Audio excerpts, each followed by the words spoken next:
Good evening, YouTube. Needlebender 785 Ohio with another video. This one is a customer video of a grid and screen power supply all combined in one heatsink for a Gu43b amplifier, properly driven the way tetrodes are supposed to be driven.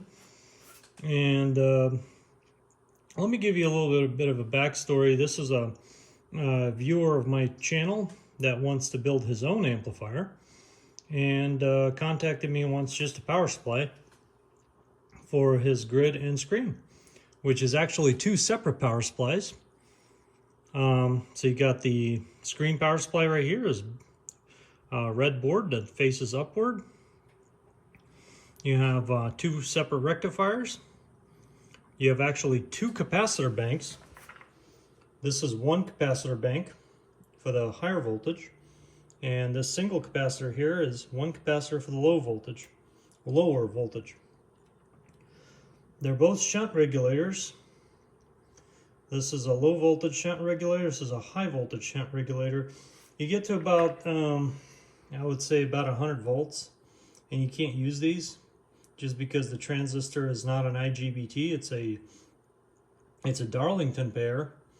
So basically two bipolar junction transistor, not necessarily in series, but they're connected where their HFE gain increases exponentially, but they're good up to, I think the highest ones I've seen about 200 volts, but you basically want to make sure that the collector emitter voltage, max collector emitter voltage is less than your voltage here. Not what you're trying to get, but voltage here, what it's trying to regulate, because it's all fine and dandy when it's in operation, but when you first turn on the circuit, you get that inrush of voltage before it actually starts to regulate, and that can mess up your transistor. So it's yeah, we're only maximum voltage here is about 52 volts and regulates down all the way down to 38 or 42, something like it. It depends on your variable, which I'll talk about here. Right now we have this 10K resistor. It's a placeholder for your variable. Your variable, it will come with this. It's a 5K variable. It will come with another 5K resistor here. And that should be in the ballpark. And again, and I'm saying ballpark because it all depends on your plate voltage. Whatever your final number is, that might change. You have to play around. You have to actually go up in voltage. So higher grid voltage means lower current. The tube is conducting less because the tube is more in the cutoff. Negative numbered voltage results in a lower current. Your screen voltage does not need to be messed with. It's set at 330 volts. That's what that tube calls for.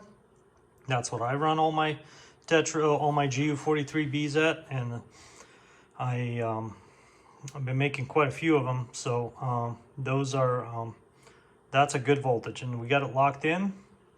And you don't have to do anything here. Just hook it up to your transformer. I'm going to have these wires. These are your inputs. So these are your AC inputs. They go directly to the transformer. I'm going to color code them with a label.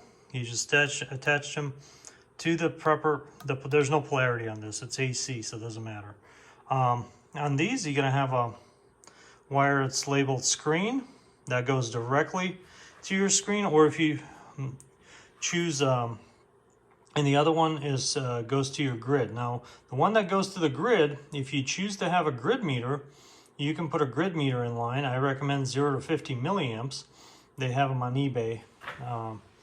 Lots of them. I can if you later on want to know where I bought it, send you a link to it. Now, a screen meter, I highly recommend a screen meter. A grid meter is optional. It's always a good to have a grid meter. Grid meter will tell you if you're getting close or starting to overdrive your amp, because ideally you want to have that grid meter actually not doing anything. So if you do the math and you simply keep below that drive, you don't really need a grid meter. But if you're trying to push the amp kind of right on that boundary between AB1 and AB2, you're going to start to see about just a few milliamps, and I'm talking under 10, maybe 4 milliamps. When you hit it to about 10 milliamps, you're transitioning into AB2, which is undesirable. You want to stay out of that. Basically, we're totally different laws of physics start to apply on these tubes, as they're really not designed to run in class AB2. That's actually what happens. Kind of what happens if you run a tube as a. I know the channel 6 guys like to do is they like to use a configuration called strapped, where they basically ground the screen, ground the grid, the cathode drive the tube, and then they apply negative bias to the cathode. Well, what happens is at very low power levels, nothing happens. But when you start driving that tube, which a lot of guys that want to, get that watt meter swinging, they'll drive that tube into AB2 operation, which is a triode. A triode is designed to run in AB2. Now, having a screen and a grid, you wind up having these different currents, which you're not only not measuring, you don't know they're actually becoming out of balance, and that can detrimentally affect your tube. Now, there's only one data sheet out there. There's only one tube that I'm aware of that I was able to find is a 4-1000 that actually says that you could run it like that. And I don't know, I don't think it publishes actual data for that, but they do mention it. No other tube, 4CX, 5000, 10,000, 15, 20,000, none of them actually a lot of them tell you not to do that. So anyway, I digress. So you want to be able to measure these currents. That's where I'm getting at. So the negative wire here is only going to be one wire. That's going to be it's called case ground. And that wire, if you choose not to have any meters, you just attach it to case ground.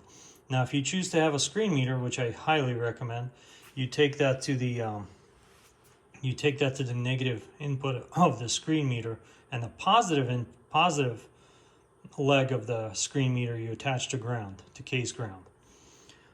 Grid meter, grid wire can go straight to the grid via at least, I would recommend at least a 100 millihenry, not a 100 nanohenry, 100 millihenry choke. So these are big chokes like this.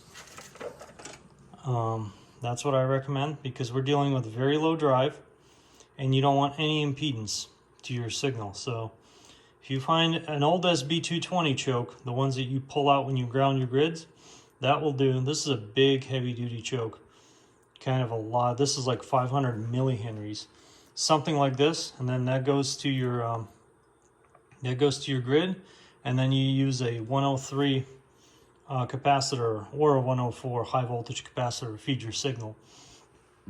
I recommend something like this, and because we're dealing with low power here, and that's going to be that. Now, also, that's pretty much it. There's no other adjustments. Your variable is going to have two leads, and it's just going to plug in here, and you're going to make the wires as long as you want or as short as you want to your variable, and you can have your variable on the front, like you'll have all my boxes have variable bias. Well, this will do that for you. I'll send you that. I do recommend that you put I'll have it set with a about a 5K resistor. I think a 4.7 is what I have. But if you choose that you want a smaller window, you want to move the window up and down a couple of volts, feel free to play with that value. And then that will give you a good range of adjustability on your bias control. So this is an adjustable bias slash shunt. So this is an adjustable shunt regulator for the bias. And this is also adjustable shunt regulator for the screen, but it's set. It's not designed to be messed with. It's I call it factory set. But anyway, let's see what this thing does. So we got our I'm going to be using this transformer. This is a great transformer. It supplies both voltages. It has a higher voltage for the screen and grid, I had the Universal Transformer design these just for me. These guys are great. You tell them what you want, they make it for you. Anyway, so we're also going to be playing with this FLIR, or Chinese FLIR, whatever you want to call it. And we're going to be taking a look at this next issue that we're going to address. It's not an issue, but it's an issue for the end user. If he doesn't mount this thing correctly, it could be an issue. There's a reason why this is mounted on the heatsink. This will dissipate about 200 watts of power total. So 200 watts of heat will be generated between all of these devices. And I highly, highly recommend you mount this right where your blower comes into the case. Right up against the blower. So the air, well, the first thing it does when it enters the bottom of your deck to cool your tube, it goes right through these fins and cools this. That's how I build all my boxes. And it seems to work really, really well. There's more, I mean, way more enough airflow to keep this thing cool. But don't just put a little tiny fan here and think it's going to be work. Just ambient airflow is not going to work. So let's fire this thing up and see what kind of voltages we're getting. Now my Variac is already set at 120 volts. We're not going to bring it up slowly, none of that stuff. So as we look at the screen, we're looking for 300 volts. It's right at 300 volts. We got 51 volts, and that's because with the 10K resistor, that's as much as you're going to get. And that's more than enough to bring the tube in a cutoff. Not cutoff, like very low, like 50 milliamps. It's not cutoff, but... And then you can slowly vary this up to about 37 volts. So as you can see, we got good voltage there, good voltage there, and this thing is running. So let's take a look. Let's take a look at what the heat pattern is on this. As you can see, this transistor is heating up pretty good. That's not a that's a resistor. So we got 200 degrees right there. That's a resistor actually. Transistor is right there, so that's 100 degrees. So we got that, and we got that side right there.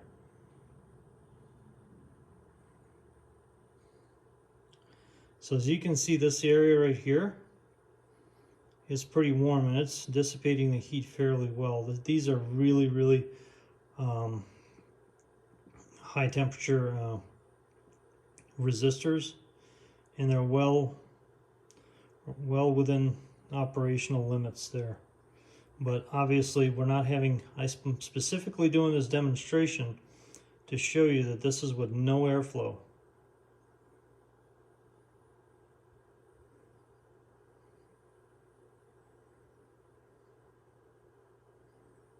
And those are bleeders on top. They're getting hot, and that's okay.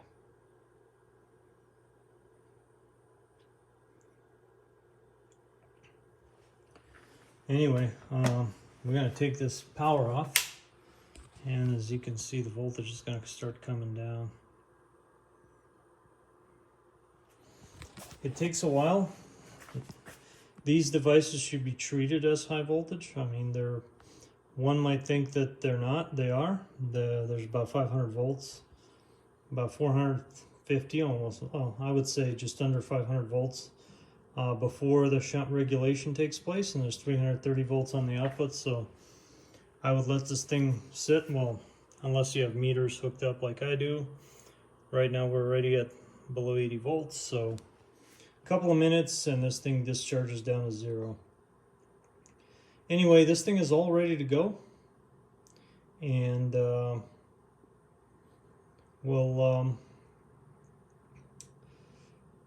thanks for watching. We'll see you in the next one. Needlebender 785 Ohio. We're back on the side.